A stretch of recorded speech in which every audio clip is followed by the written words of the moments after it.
Un cordial saludo a las personas que sintonizan este canal. Aquí les habla Ivo Hernández. Como siempre, un placer estar junto a ustedes y venimos con más libros y más reseñas de libros. Hoy tenemos un texto fascinante para imbuirnos dentro de lo que es ese magma ebulliente que produjo las independencias latinoamericanas. Como usted puede ver, si nosotros aplicásemos una especie de lente o de macrolente sobre la región de Hispanoamérica, y entonces enfocásemos allí qué es lo que ha sucedido en varios siglos, pudiésemos ver que la época llamada colonial o época de las provincias españolas es una época de relativa calma, se puede decir así, aunque por supuesto hubo sobresaltos, desde más o menos 1500 hasta 1800, periodo luego del cual en aproximadamente década y media casi todas esas colonias empiezan a independizarse de diversa manera y cada una a tomar un rumbo. Lo contrastante en ambos momentos es que ese periodo colonial fue relativamente pacífico para la región, no así el tiempo posterior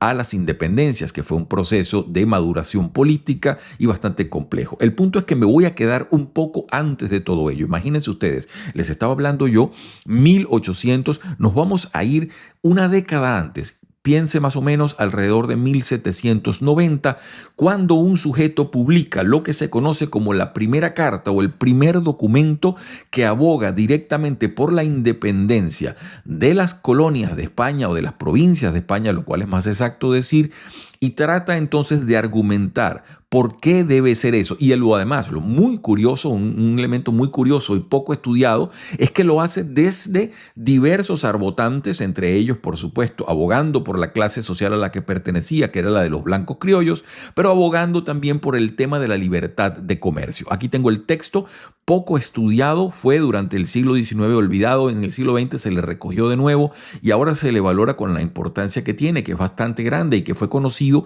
por todos los ideólogos de las diversas independencias. Es decir, aquí esto lo leyó y lo trabajó todo el mundo. Piense usted, desde Francisco de Miranda, quien fue uno de los gestores para tratar de imprimirlo, como Francisco de Mier en México, como piense usted Pedro Gual en Venezuela. Es decir, muchísimas personas de diversos países tuvieron que trabajar este texto. Aquí se lo presento. Está la carta dirigida a los españoles americanos. Juan Pablo Vizcardo y Guzmán, un hombre nacido en Arequipa, lo que hoy sería Perú. Hay que entender siempre cuando les digo los países que nosotros hoy tenemos una acepción bastante contemporánea del hecho, pero en ese momento todavía estamos hablando de virreinatos y aunque se dice, bueno, él nació en Arequipa, en la zona de Perú, todo ello, recuerde que no es el país contemporáneo del Perú o el país contemporáneo de Ecuador o Venezuela, sino que tenemos la visión de ese momento. ¿Por qué es tan importante esto? Este sujeto nos va a revelar enorme cantidad de variables para poder estudiar el tema fascinante, repito, de lo que luego se concretará como las independencias latinoamericanas. Uno de los errores que tiene nuestro sistema educativo es simplificar algo que fue tan rico en proposiciones y que terminó siendo una cosa casi completamente distinta de lo que al comienzo se preveía.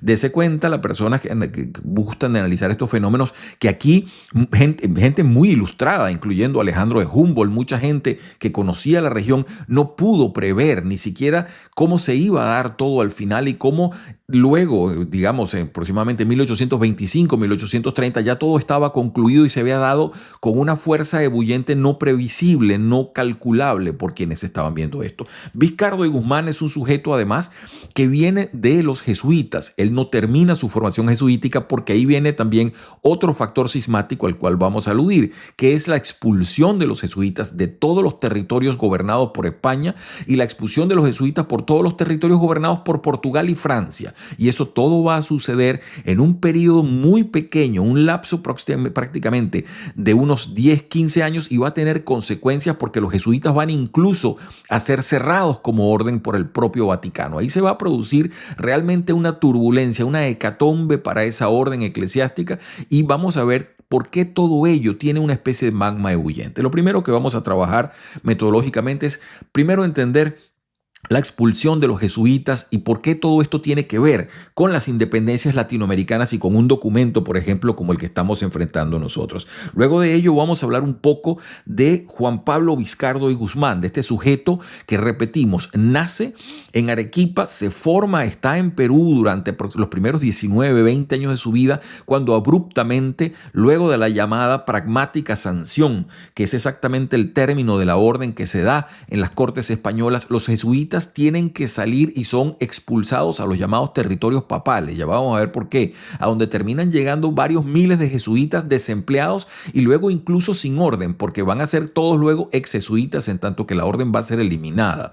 Eso no va a durar tanto tiempo, pero dése cuenta usted, los expulsan en 1767. La orden viene a recuperarse y a ser restablecida en la segunda década del siglo XIX, 1800 y tanto. Entonces, ahí estamos viendo todo un proceso que fue muy traumático y que sujetos como este señor Juan Pablo Vizcardo y Guzmán lo tienen que sufrir completamente, y él muere en el exilio absolutamente abandonado de la orden en la que estuvo, de todas las ideas que trató de profesar y escribiendo documentos como este que terminó legándolos en ese momento a las personas que conocía. Ya vamos a hablar un poquito más de ello. Lo primero que les decía entonces, los jesuitas son una de las órdenes tardías de la iglesia, no son tan antiguos como los franciscanos, como los dominicos, pero son una orden que tuvo un despertar muy grande dentro de la iglesia y sobre todo una orientación hacia el poder bastante clara. Los jesuitas ya en el siglo XVI empiezan a promoverse en diversos campos, sobre todo dos.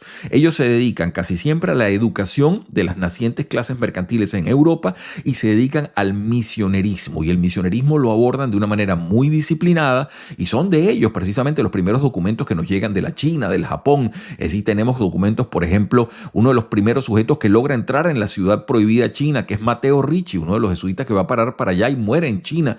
De Japón también tenemos documentos. Es decir, son sujetos que empiezan a involucrarse y a establecer redes, no solamente redes de misioneros, también redes comerciales de todo tipo en esa forma. En Hispanoamérica lo propio, empiezan como misioneros activos. Ellos no son pero no llegan tan rápido o digamos tan prontamente como lo habían hecho los franciscanos o los dominicos, pero lo hacen de una manera muy organizada y son famosas. Por ejemplo, los ejemplos que se tratan siempre o las argumentaciones sobre las reducciones que se hicieron en Paraguay y otros territorios que ellos lograron autogestionar, porque esa era prácticamente su idea en esos momentos. Lo cierto es que esta orden que les decía ganó ojeriza de diversos puntos durante todo lo que sería el siglo XVI, ya al final el siglo XVII y siglo XVIII, cuando empiezan a tener cierta antipatía. Tuvieron choques directos con los jansenitas en Francia, tuvieron problemas con la Ilustración. La Compañía de Jesús es una de las órdenes de la iglesia que se resiste a los movimientos de ilustradores.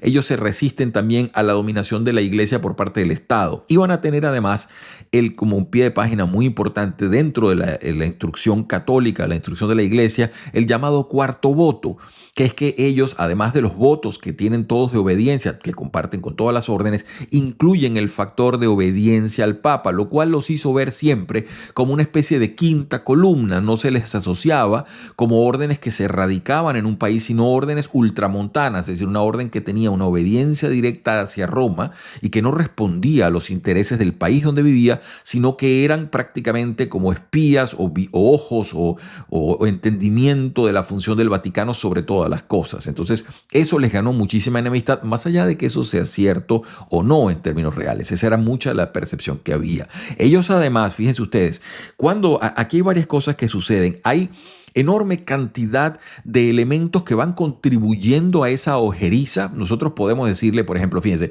la influencia política y cierta autonomía. Ellos habían sido consejeros de varias figuras de la monarquía, de la realeza en Europa, eso es cierto. Tenían la riqueza y el control económico que habían logrado por sus contactos comerciales en diversas partes del mundo, por las reducciones en Paraguay, por los territorios que administraban.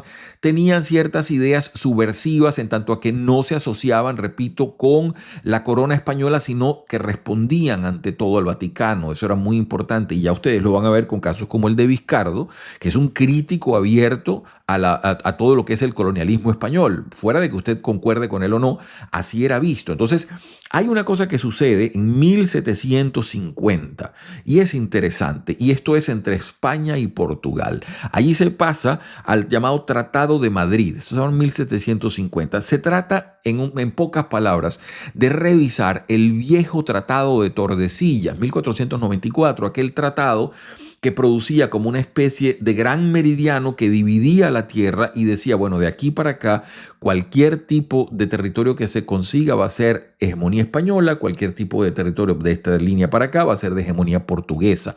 Eso se había hecho, repetimos, a finales ya del siglo XV. Pues el siglo XVIII tenía una perspectiva del mundo mucho más diversa, mucho más compleja, y estos dos países entonces tratan de reorganizar sus posesiones dentro de las Américas. ¿Y qué sucede? Pues en ese nuevo lineamiento empiezan a cederse territorios y allí entran en confrontación con los territorios que manejaban los jesuitas en parte del Paraguay, lo que hoy se conoce como la Triple Frontera. Y entonces allí se gesta, y les estoy simplificando un proceso fascinante y complicado, lo estoy simplificando a los efectos de esta reseña, se gestan las llamadas guerras guaraníes. Y esto va a ser muy, muy complicado. ¿Por qué les digo esto? Estamos hablando 1754 al 56. Allí los llamados siete pueblos, entonces desatan una situación complicada. Los jesuitas no fueron vistos como personas que estaban coadyuvando a la corona de ninguna manera, sino que se aliaron con los indígenas. Entonces allí ya empezó la situación a caldearse. Termina esa guerra, 1756, 3 años después, ya los está expulsando Portugal de sus dominios. Fíjense ustedes, ahí está el primer punto basal. Luego hará lo propio Francia. Francia lo hace en 1764 y España se suma en 1767. ¿Qué es lo que tiene de particular esta expulsión, además, a efectos jurídicos? Es muy interesante. La llamada pragmática sanción de 1767 se firma a finales de febrero de ese año, es decir, 26, 27 de febrero de ese año, y se ejecuta ya a comienzos de abril, y se ejecuta prácticamente entre gallos y medianoche, de tal manera que estos jesuitas van a ser expulsados prácticamente con la ropa que tienen puesta, se puede decir. Los sacaron de allí. Ahora, yo tengo extractos de esa pragmática sanción y fíjense ustedes lo que nos dice a nivel jurídico, lo cual es interesante, ¿no? Dice, la pragmática sanción fue un tipo de decreto que ordenaba la expulsión de los jesuitas de todos los dominios de la colonia española. Entiéndase, España, las Américas, Filipinas y cualquier otro territorio. Los motivos que ellos aducían y decían, bueno, la expulsión inmediata, tienen que abandonar los territorios españoles e ir a los estados pontificios, así llamados, confiscación de bienes. Todas las propiedades de la compañía, colegios, misiones, haciendas, etcétera, van a pasar a la corona, prohibición de regreso, y la justificación oficial se daban diversos. Ahí es bastante vaga esta sanción pragmática, en donde se justifica la supuesta seguridad del reino y, bueno, ahí se puede decir que empieza la situación a ebullir. ¿Por qué? Porque los sujetos son, repito, colocados en los estados pontificios. Esa suerte la va a correr este joven. Este joven había nacido en Arequipa, Perú, y empezó junto con su hermano a hacer el seminario de jesuita. Lo que pasa es que, como ustedes saben, es uno de los seminarios, es una de las instrucciones más largas de la Iglesia Católica. Entonces, los jesuitas tienen aproximadamente entre 12 a 15 años, si no más, en lo que es su formación y la diversa cantidad de votos que ellos van tomando y la diversa cantidad de estudios que van haciendo. Entonces, este joven todavía ni siquiera había recibido tonsura ni nada de eso, lo depositan allá. Y esta gente van a quedar, repito, en una especie de limbo porque no se les reconoce ya ni siquiera la orden que va a ser luego abolida por el propio Vaticano y van a quedar dispersos. Algunos van a empezar a probar suerte como historiadores. Ahí va a estar Clavijero, que se puso a hacer la historia de Antigua de México. Es decir, una cantidad de sujetos buscando ganarse la vida de la mejor manera como podían.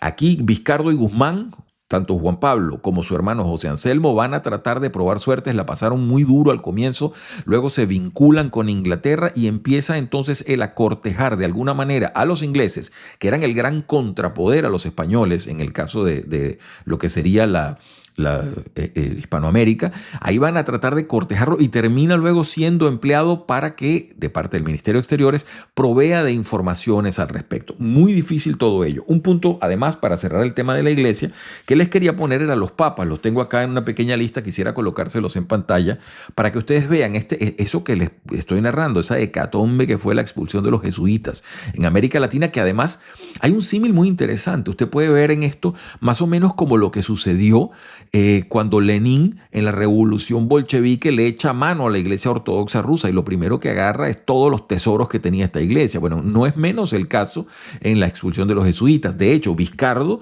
con mucha virulencia y resentimiento, dice: aquí lo que pasa es que la corona de España por Carlos III, uno de los Borbones, lo que estaba era por echarle mano a todos los bienes y propiedades de la Compañía de Jesús, lo cual no es tan desacertado y corresponde con algunas de las tesis que mucha gente dice que una de las cosas que separa a la Casa Habsburgo y a la Casa Borbón, que viene a gobernar tanto a España como a las provincias españolas a partir del siglo XVIII, es la voracidad de dinero. Los Habsburgo habían sido un poco más parcos, un poco más ahorrativos, se dice, mientras que los Borbones eran extraordinariamente dispendiosos y fastuosos. Y ellos son precisamente los que de 2 virreinatos luego hacen 4 para reformas fiscales que todas van a tener impacto dentro de lo que sería el desarrollo de esa especie de resentimiento que produce luego las independencias latinoamericanas. Ahora paso entonces ya con los papas, que les decía, para mostrarles este caso muy interesante. Lo pongo en pantalla.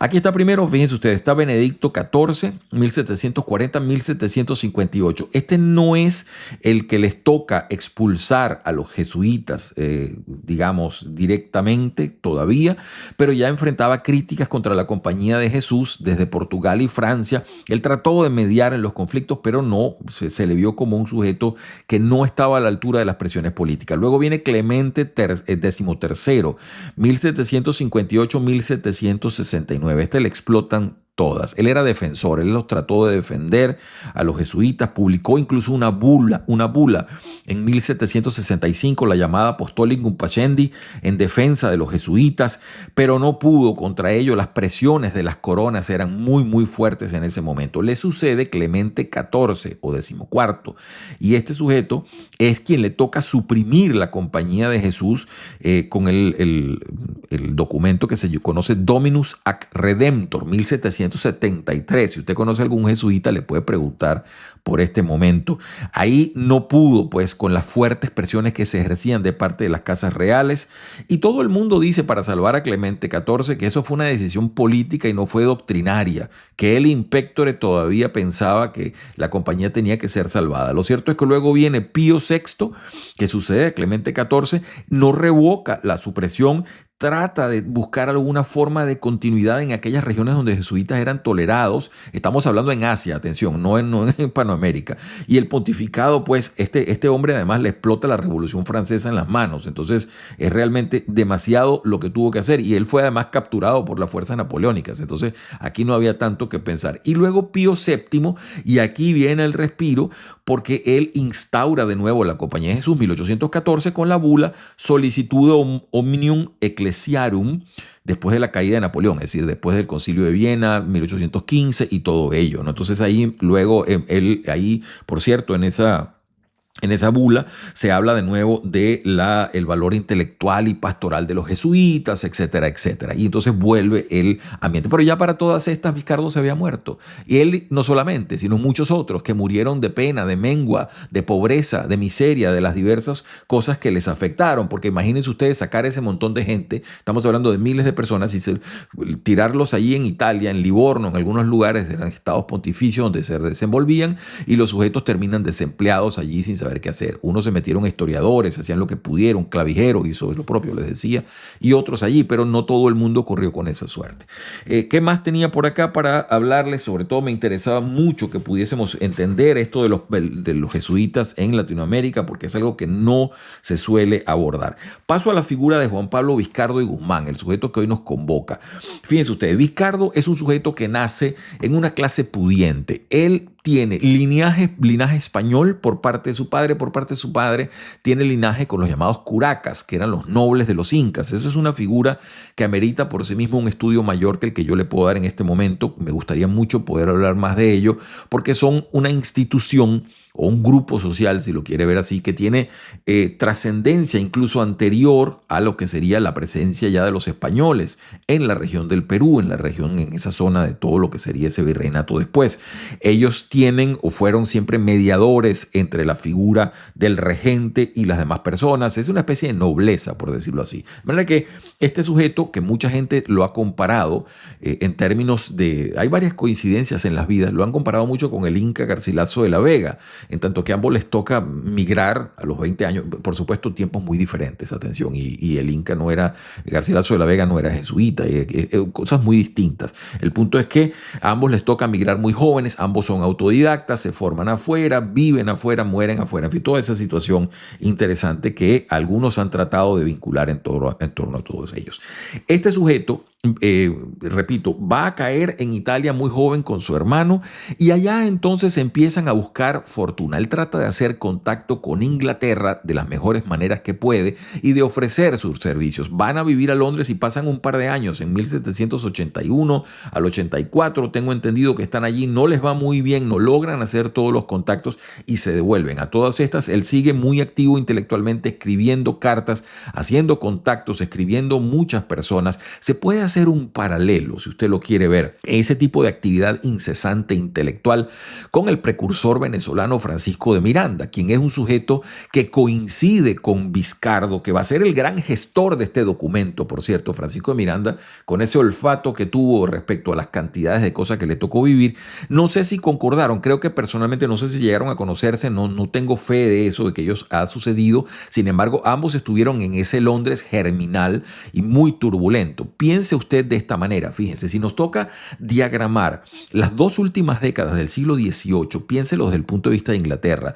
Usted está en Londres en 1770, de 70 al 80, por decirlo así, o el 70 al 85, usted va a vivir el desacople completo de todas las provincias, bueno, no de todas, no, disculpen, que el Canadá y todo eso, pero de las grandes provincias, de las 13 provincias norteamericanas que se desacoplan con la independencia de ese país. Y eso va a ser un enorme golpe para la economía, para las diversas perspectivas de dominio que tenía Inglaterra. Luego, poco tiempo después, desde el 85 al 95, se va a vivir toda la enorme y fortísima turbulencia de la Revolución Francesa, que está sucediendo apenas cruzar el Canal de la Mancha, ahí en el continente. Y todo eso se va a vivir en Inglaterra. La Revolución Francesa, además, no debe ser subestimada porque va aparejada con los sucesos que posteriormente, poco tiempo después, sucedieron en Haití. Entonces se empezaba a pensar que la Revolución Francesa, con sus ideas, cosas que hoy nos parecen relativamente sencillas, libertad, igualdad y todo aquello, la Declaración de los Derechos del Hombre, cosas que nos parecen evidentes, pues en ese momento no lo eran para nada y algunos veían en ello elementos subversivos que podían dar al traste con los esquemas de dominio y los esquemas de gobierno que existían. Todo ello se estaba viviendo en Inglaterra. Ese es el Londres que le toca vivir a Vizcardo. Ese es el Londres en el cual él se va a desenvolver. Creo que no tengo más acá. Les decía, bueno, Ministerio de Exteriores. A él por fin lo contratan en el año 90. Él va a tener una suerte limitada del año 1790, cuando lo llaman del Ministerio de Exteriores y lo contratan y le ponen un sueldo y se va a vivir ya a Londres. Y va a vivir los últimos años, 1790 a 1798, cuando muere ya aparentemente en la pobreza, entiendo, en una pensión en Marylebone, en la ciudad de Londres. Y es un sujeto muy desencantado de la vida. Además, quien se había presentado como su protector dentro del Ministerio de Exteriores, se retira, disculpen, en 1795, de manera que los últimos años de Vizcardo va a estar deambulando y tratando de comprender qué era lo que podía hacerse para esa España americana o para esos españoles americanos. Un punto allí importante. Esta carta que estamos presentando aquí, fíjense ustedes, a los españoles americanos, esto hay que tratar de despojarse para entender esto de cualquier tipo de prejuicio contemporáneo. Este hombre es un sujeto que viene de una clase, lo que podríamos llamar los blancos criollos, los españoles americanos, es decir, los hombres que son nacidos allá y que son poseedores de bienes dentro, pero que no se les permite ni altas posiciones eclesiásticas ni altas posiciones dentro del ejercicio político, ¿no? Por eso se reservaba para los peninsulares o los blancos europeos, entonces, o los españoles europeos, perdonen. Entonces, ¿qué tenemos allí? Un sujeto que le está hablando a su misma clase social. No venga usted a creer que esto es una especie de llamado a la independencia total, a los indígenas y todo aquello. No, eso sería una romantización actual de lo que se está viendo. Este sujeto le está hablando a los congéneres que son como él y les está planteando una cantidad de importantes elementos. Lo que es uno de lo que yo considero más fascinante es que Vizcardo, dentro de las diversas argumentaciones que otras personas dieron para las independencias latinoamericanas, el eje central de Vizcardo es la propiedad privada, la libertad y el comercio. Eso le mueve especialmente, aunque hay otras variables también, pero esas son variables que le mueven muchísimo a él.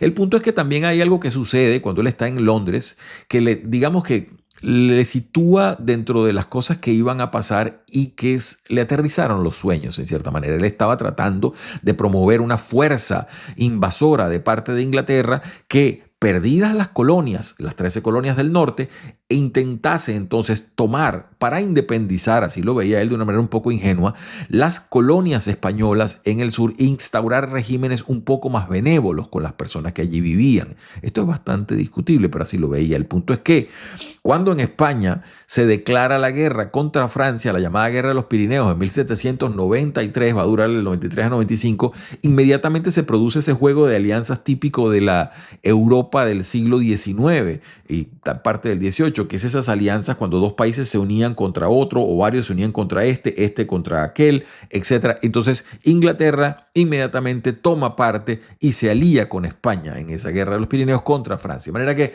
ahí vamos a ver cómo empieza ya Vizcardo a darse cuenta que todo lo que había escrito tenía un valor emocional, pero un valor real bastante discutible. Creo que no tengo más cosas. Hay una cosa así, como les decía, este sujeto es una persona que se afianza en el estudio de las relaciones comerciales y produce varios elementos bastante visionarios. Fíjense ustedes, yo estaba aquí, estas son mis notas y les leo un pedacito. Digo, Vizcardo habla de los términos desiguales de intercambio como un rasgo del colonialismo y una causa del atraso económico de la América española. Bueno, eso es una visión muy aguda. Esto lo está escribiendo este hombre en 1791 cuando escribió la carta, que después terminó, ya les voy a decir por qué, terminó en manos de Miranda, que es quien la publica. Pero el punto es que este hombre hace estos son exactamente, con otras palabras, las mismas palabras o las mismas ideas que va a tener Raúl Prebisch después de la Segunda Guerra Mundial con la creación de la CEPAL, la Comisión Económica para la América Latina, cuando está diciendo justamente que las condiciones es un fenómeno estructural. Lo va a decir Prebisch con una manera más técnica, más elaborada, pero lo que va a decir es eso, que la situación desigual produce un déficit estructural que hace que entonces unos países estén en perpetuo endeudamiento en relación a otros. Muy importante entonces esto, recalcarlo. Repito, la argumentación de la carta que adolece de esa verborrea muy propia de su tiempo y todo ello, tiene un afianzamiento estructural sobre el eje comercial, el punto de las libertades, de las propiedades y todo ello, y cómo él ve a España que se ha beneficiado precisamente y se ha nutrido de esa relación desigual que le ha favorecido. Voy a empezar a darle la palabra al texto para ya directamente ir. Tengo el texto acá que se lo presento. La carta dirigida a los españoles americanos, Juan Pablo Vizcardo y Guzmán, un texto que tiene que ser leído. Realmente es impresionante que en nuestras escuelas muy pocas veces se le aluda. Y aquí está, voy a empezar con la introducción del señor David Branding, que nos habla. Lo estoy en la página 9 y les digo lo siguiente, fíjense ustedes. El 24 de septiembre de 1810, la Inquisición mexicana publicó un edicto sumario prohibiendo un cuadernito intitulado Carta dirigida a los españoles americanos, escrita por uno de sus compatriotas. También ordenaba que todas las copias fueran confiscadas. Esta sentencia se basó en el dictamen de los calificadores del Santo Oficio emitido el 1 de septiembre por dos frailes dominicos, Luis Carrasco y José Bárcenas, quienes condenaron la carta impresa de 36 páginas como falsa, temeraria y sediciosa, argumentando que era tan acre y mordaz, tan revolucionaria y sofística. Bueno, aquí esta edición excelente del Fondo de Cultura publica el informe de la Inquisición. Déjenme decirle un pie de página. La Inquisición en México, por cierto, llegó más o menos desde 1522 hasta 1820 estuvo muy activa, y ese informe es en 1810, y ese par de frailes dominicos le dan palo a los jesuitas, pero de una manera tal acritud realmente solo es posible entre congéneres, entre hermanos, porque ¿qué le dicen de todo a los jesuitas? Hay un odio que no puede ser disimulado en el texto, porque atacan la carta de Vizcardo diciendo, bueno, se está sublevando. Recuérdese, esto es todavía una situación bastante compleja. No se han dado las independencias como luego se darían. Nadie sabía lo que iba a suceder. Entonces, este par de frailes que le llega la carta, bueno, pero la critican, dicen, mire, este señor, además, debo decir, la argumentación de las críticas me parece bastante razonable, porque no donde la destrozan es en los argumentos que él propone. La parte comercial no la aluden, pero toda esa queja y el victimismo que aduce Vizcardo en relación a las clases blancas, criollas, que fueron impedidas de ejercer su dominio, ellos lo argumentan de una manera bastante interesante, este par de frailes. Pero entonces, eso es un pedacito. Luego el resto de la condena se va prácticamente con los jesuitas y las palabras que usan son realmente interesantes. Hay una parte en donde ellos dicen, es interesante, ahora se esparce en esta carta y se nos figura a los jesuitas bajo el símbolo de la inocencia perseguida. Bueno, y ahí les dicen de todo. Eso como pie de página lo que les decía, porque se ve que también las órdenes, cuando los jesuitas les quitaron todas las propiedades, le tocó entonces a la corona rematarlas y vender alguna de ellas. Y ahí se aprovechó mucha gente, quizás también algunas otras órdenes. Eso hay que destacarlo. Seguimos adelante. Estoy en la misma página 9. Lo que más alarmó a los calificadores dominicos sobre el presunto autor Juan Antonio Vizcardo y Guzmán, yo tengo Juan Pablo, pero bueno, era haber sido descrito como un ex jesuita y nativo de Arequipa en Perú en cierta medida. Su carta podía ser interpretada como un acto de venganza calculado, ya que criticaba amargamente la decisión de Carlos III de expulsar a los jesuitas de todos sus dominios en 1767, condenándolos a pasar el resto de su vida en Italia en un exilio penoso. Y ahí, aquí pone Branding lo que les decía, esta imagen de inocencia perseguida era la más peligrosa, puesto que es sobradamente cierto el fanatismo de muchos mexicanos en punto de jesuitas. Bueno, y ahí sigue toda esa situación en la cual se estaba hablando. Y fíjense, dándole más argumento a todo esto, decían los frailes dominicos que estaban en la Inquisición insistían, o el Santo Oficio, como se le llama, insistían, dice, los jesuitas siempre habían atacado los derechos de la corona española, como había sucedido en la rebelión de Portugal, 1640, en el motín de Esquilache, en 1766 en Madrid, en sus maquinaciones en contra del venerable obispo de Puebla, Juan de Palafox, y en sus intentos de crear un estado independiente en Paraguay. Pero como se sabe, los jesuitas pues no tenían la simpatía de mucha gente, y en el caso de la iglesia pues también estaban allí. La Inquisición estaba alarmada porque veían el panfleto de Vizcardo, no habían estallado las independencias, como algo inflamatorio, como algo complicado. Bueno, dice acá también en la introducción, Vizcardo murió sin haber visto publicada su carta ni sus otros ensayos. Sin embargo, en su lecho de muerte confió sus documentos a Rufus King. Muy interesante esta figura. Rufus King era el ministro, el representante de los Estados Unidos en Inglaterra, un sujeto vinculado a los federalistas y que estaba allí y que era buen amigo de Miranda. Y es a Rufus King, Vizcardo ya en el lecho de muerte, le entrega los legados de sus papeles y le dice que por favor vele porque se trate de imprimir algunas cosas de esta Rufus King.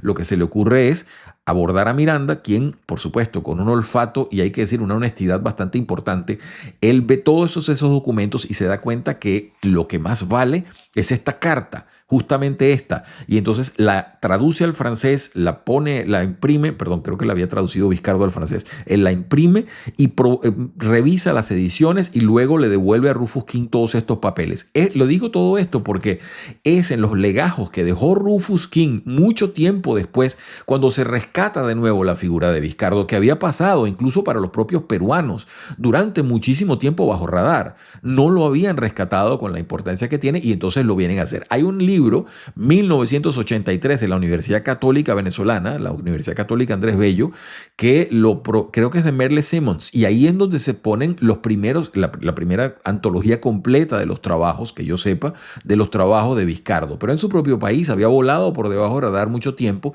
y luego entonces sí se han dedicado muchas personas, no solamente en el Perú, sino en otros países, a estudiar la figura y obra de Vizcardo. Sigo adelante con más del texto. Dice aquí lo aclara Branding y dice, esta edición de la carta que presentamos reproduce la versión publicada en España en 1801, si bien con ortografía y puntuación modernizadas. Debe recordarse que, aun cuando originalmente la carta fue escrita en español, fue el propio Viscardo quien tradujo la carta al francés, amén de que los dos manuscritos que existen del documento se encuentran en ese idioma. Como editor de las dos versiones, la francesa y la española, Francisco de Miranda introdujo pequeños pero significativos cambios. Entre ellos, insertó en las notas una larga lista de jesuitas exilados y una extensa cita de Bartolomé de las Casas. Muy interesante, bueno, los jesuitas exilados que les decía, y salen un montón allí, que la pasaron muy dura, y Bartolomé de las Casas, que por cierto, en el texto de los inquisidores sale como que es un texto apócrifo y que es un texto que está denegado, un texto que fue muy usado por la llamada leyenda negra y que muy poca gente le da una validez veraz en cuanto a lo que denunciaba y que ha sido manipulado, así se decía. Y la Inquisición recoge esas palabras. Sigo adelante entonces. Aquí hablan un poquito de Rufus King, cómo se encontró en el lecho de muerte con Viscardo. Sigo en la introducción de el señor Branding. Y dice así, estoy en la página 18. En 1781, un exilado peruano en Italia remitió una serie de 4 cartas a John Utney, el cónsul británico en Livorno, en las cuales anunciaba que un descendiente de los incas, un tal Túpac Amaru, cacique de Tinta, recientemente había desatado una rebelión para liberar a los indios de la esclavitud de España y recuperar el imperio de sus antepasados, ¿no? Y esa es la fórmula como empieza entonces a presentarse este señor Viscardo en todas estas, ¿no?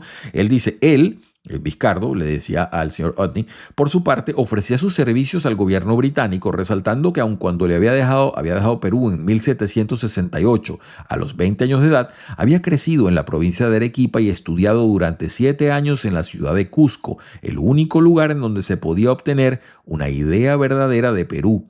Hijo de una familia dotada de haciendas, podía hablar en lengua peruana, esto es, el quechua, por no mencionar el francés y el italiano, con lo cual estaba eminentemente calificado para ayudar a los británicos en cualquier intento de liberar su tierra natal. Bueno, él estaba haciendo más o menos lo mismo que también hizo Miranda en su época, ¿no? Es decir, buscando cómo tratar de liberar su propio país de lo que él veía como una opresión estructurada por parte del Imperio de España, y además de ello, pues estaba también buscando trabajo, ni más ni menos. Era un sujeto que la estaba pasando muy difícil. Tengo acá en la página 21, a propósito de ello, Viscardo y su hermano, José Anselmo, permanecieron en Londres entre junio de 1782 y marzo de 1784 y recibían una pequeña subvención del Ministerio de Asuntos Exteriores. En octubre de 1782, Viscardo dirigió una carta al gobierno británico urgiendo la partida inmediata de una expedición naval a Sudamérica, ofreciendo a sus anfitriones el gran premio de la conquista de Buenos Aires.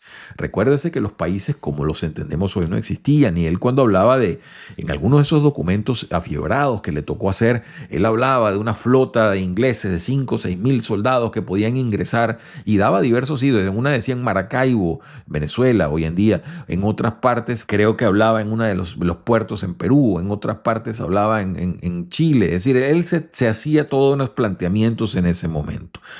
Sigo adelante con las cosas. Él es ya contratado en 1790, los ingleses lo llaman y formalmente le ponen un sueldo anual y todo aquello, ¿no? Y entonces hay un sujeto que se va a llamar Blant Burgués, que va a ser del subsecretario del Ministerio de Exteriores, entiendo, y va a ser un sujeto que va a velar por él y se va a encargar de los informes y todos los documentos que produjo Viscardo. A propósito de ello, tengo 4 y son los siguientes. Dice aquí: a poco de su arribo a Londres, página 25, les presentó a Blant Burgués los siguientes documentos. El primero dice: proyecto para lograr la independencia de la América Española junto con la continuación de su proyecto. El segundo, ensayo histórico sobre los problemas de Sudamérica en 1780. El tercero, esbozo político del estado actual de la América Española y sobre su significación para acelerar su independencia. Y el cuarto, que es el que nos ocupa aquí, la carta a los españoles americanos. Que, como les decía, cuando a Miranda le tocan el legajo de estos papeles, rápidamente, con olfato de precursor, como siempre lo tuvo, pues inmediatamente aisló ese documento y lo imprimió y puso como que lo habían impreso en Filadelfia, y tuvo una difusión enorme. Y de hecho, cuando Miranda va a Venezuela ya para 1806, él lleva todo esto y la difusión difunde una cantidad de copias, porque siempre fue pensada esa carta, incluso por su autor, como una especie de panfleto incendiario, así es el lenguaje. Lo que es interesante y lo que la aísla de otros documentos es el enfoque comercial que les decía. Sigo adelante a ver cómo está el tiempo. Ya estamos un poquito en contra de todo lo que nos podemos enfrentar. Quizás había que darle entonces una segunda parte a este texto de Vizcardo, porque todavía no hemos podido pasar de la introducción de David Branding, de manera que voy a dejar hasta acá esta recensión y paso entonces luego en una segunda oportunidad para hablar del proyecto para independizar la América Española, que lo produjo más o menos en 1790 y con lo cual pues empezó con esos borradores que le decía, a buscar zonas por donde pudiese ingresar unas tropas inglesas a la Hispanoamérica. Nadie debe asombrarse, insisto, de todo este tipo de maquinaciones que nosotros podemos ver como ciertamente afiebradas o quizá fuera de foco, porque en ese momento estos sujetos estaban tratando de enfrentar una situación que les era muy adversa y estaban tratando de hacer equilibrios con las fuerzas con las cuales podían aliarse o no. De manera que volveremos con esto en una segunda parte a la carta dirigida a los españoles americanos. Es Ivo Hernández quien les habla, como siempre un placer estar junto a ustedes. Si esto de alguna manera le motiva, por favor márquelo con la campanita, esté atento a las diversas reseñas que estamos haciendo, que probamos acá llevar los mejores textos que conseguimos para discutir, los textos que pueden tener una vinculación directa con los intereses de ustedes que nos escuchan y por supuesto con quien en este momento les habla. Les deseo desde acá, como siempre, que tengan todos una muy feliz semana.